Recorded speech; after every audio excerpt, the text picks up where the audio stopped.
Mu linnya lya Paatiri n'erya Mwana n'erya Mwoyo Mutuukirivu. Amiina. Essaala Biikira Maaliya gy'ateesammula. Ayi Mariya Kabaka wange mmange nze neeyanjulira gy'oli nga sirina kyendekayo. Ate nkusingira omusingo gw'okwagala kwange nkusitulira leero amaaso gange, amatu gange, akamwa kange n'omwoyo gwange, nange nkwekwasa nze n'omulamba. Ayi mmange omulungi, bw'olaba neerimbise ku ggwe naawe nkuuma nzibira nga omuddu wo ku bo abaana ba Katonda abalungi era abaganzi. Father Martin Semanda mbalamusaako nnyonnyini ddala mu linnya lya Mukama waffe era mulokozi waffe Yesu Kristo.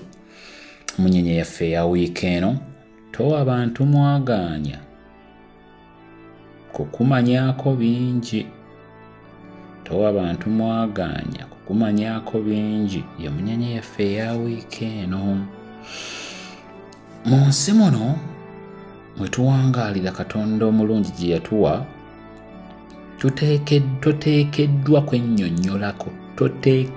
kwennyonnyolako eri buli muntu ku buli kintu. Abantu abamu baagala okutegeera era baagala okutegeera ekigenda mu maaso mu bulamu bwo, basobole okwogerako, okukonjera n'okutandika okukyankanya olugendo lw'obulamu bwo. Abamu, mukwano gwange, nsaba okukujjukiza mu nnyenya ya wiiki eno nti abantu bangi bakusekera naye nga mu mutima baagala kukusaanyaawo era nga baagala kukulaba ng'olemeddwa nga bigaanye. Era munnange, nsaba obeere mwegendereza ku biki by'oyogera n'ani. Some dreams are so fragile to be exposed to the wrong voices. Let me say it again. Some dreams are so fragile to be exposed to the wrong voices. Entalo ezimu toyina kuzirwanira mu lwatu, zirina kulwanirwa mu kyama. There is something powerful about being a little mysterious. Singa abantu bakumanya nnyo ne bakutegeera nnyo,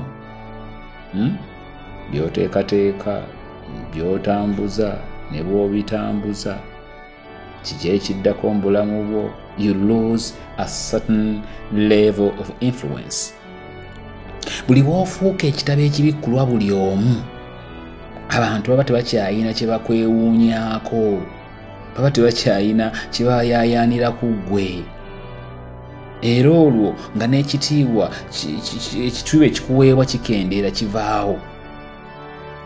Abantu bangi ab'amaanyi mu byafaayo balina bingi bye beesigalizanga, bye bataawa kyansi buli muntu kumanya. Era kyabaweesanga ekitiibwa, baawulirizibwanga era ebigambo byabwe byaweebwanga amakulu. They were kinda mysterious. Waliwo ensonga lwaki companies nnyingi ezikola ebintu eby'amaanyi teboolesa biki bye bakolera mu manju okusobola okufuna ebyo bye batuguza ne bateeka ku katale. Tebatulaga biki bye bakola eyo mu manju naye bayitamu ngeri gye babikolamu. Tebateekateekayo bulango ku biki bye bafumbira mu kiyungu. But they do let exclusivity work in their favor. They do let exclusivity work in their favor. Bafuba okulaba nti baba beekusifu, nga kye bafumba tekinnajja, bafuba okulaba nti baba beekusifu. Era y'ensonga lwaki prodakiti yaabwe bw'efuluma abantu baba n'okuyaayaana. Baba yaayaana okugenda ku katale ogirabako n'okugigula. Do you know why? Because mystery creates value. Mystery creates value. Kino tekirina kwawukana ne kuffe ng'abantu mu bulamu bwaffe obwa bulijjo. Toyina kulaalaasa by'ogenda kukola na ngeri ki gy'ogenda kubikolamu. towa abantu mwaganya kumanya nteekateeka zo na biki by'ofumba. Obudde bwe butuuka n'obooleka by'obadde ofumba biba bizito ate oba tobawadde namwaganya kukyankalanya lugendo lwo. Kino kiri mu mbeera zonna ez'obulamu bwaffe, mu baagalana, mu bizinesi, mu bufumbo, embeera zonna ez'obulamu bwaffe. Ate bwe kijja ku mulembe guno gwa social media ne gubula asala. Oh my. Oli afuna bufunyi lubuto n'akola kufuna lubuto shower. Nuka wanje people are crazy, I'm telling you. Oli n'akola kufuna lubuto shower nuka bannange.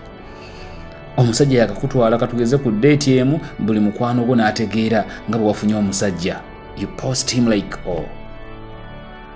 akayumba ko kakyali ku musingi, wabula buli muntu yategedde dda nga bw'ozimba. Tonnaba kukola interview ya kufuna visa naye buli muntu wamutegeezezza dda nga bw'ogenda ebweru. Nnyabo ssebo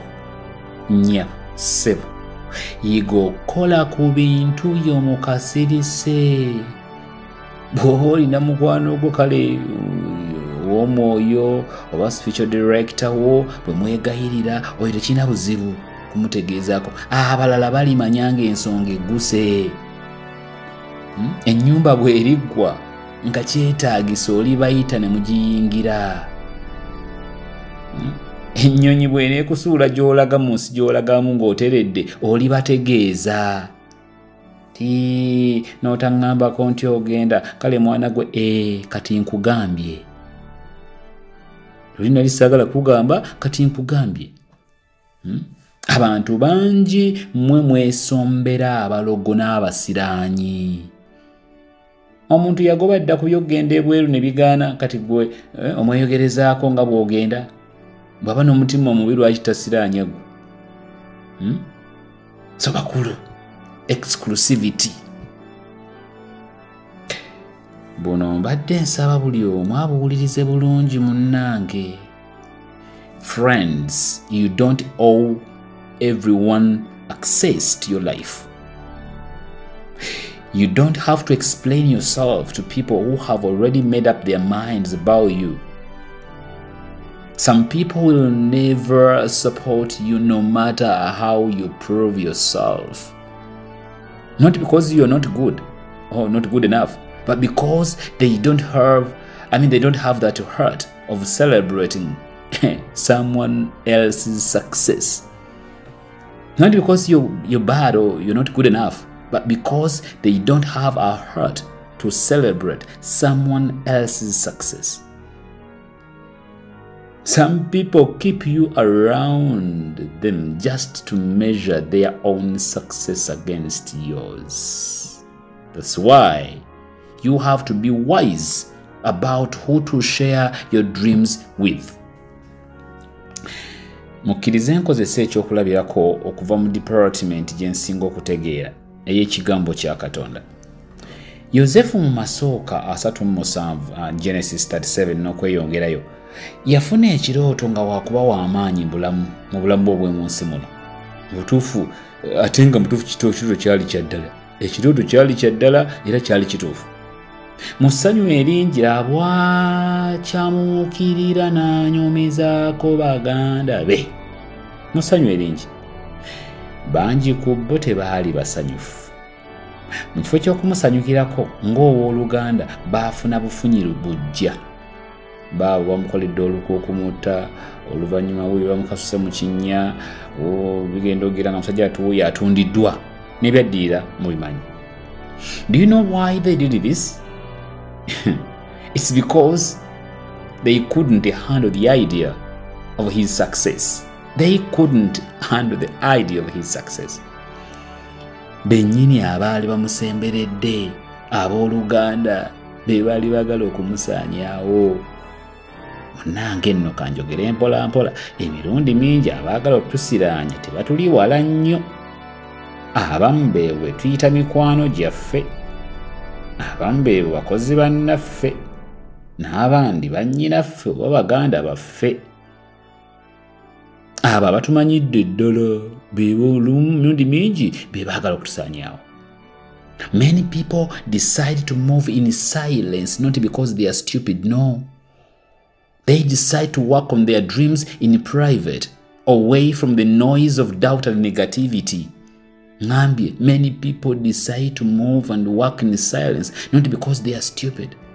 They decide to work on their dreams in private, away from the noise of doubt and negativity. And finally, listen to this beat, my friend. Sometimes the most powerful thing you do is saying nothing at all. Sometimes the most powerful thing you do is saying nothing at all. Keeping in mind that great things happen when God mixes with a man. Banange mukama abere namwe. N'omukisa gwa Katonda omuyiza wa buli kantu Patri ne mwana ne mwoyo mutuukirivu gubakeko gubakuume gubasigaleko kati n'ennaku zonna ez'obulamu bwammwe.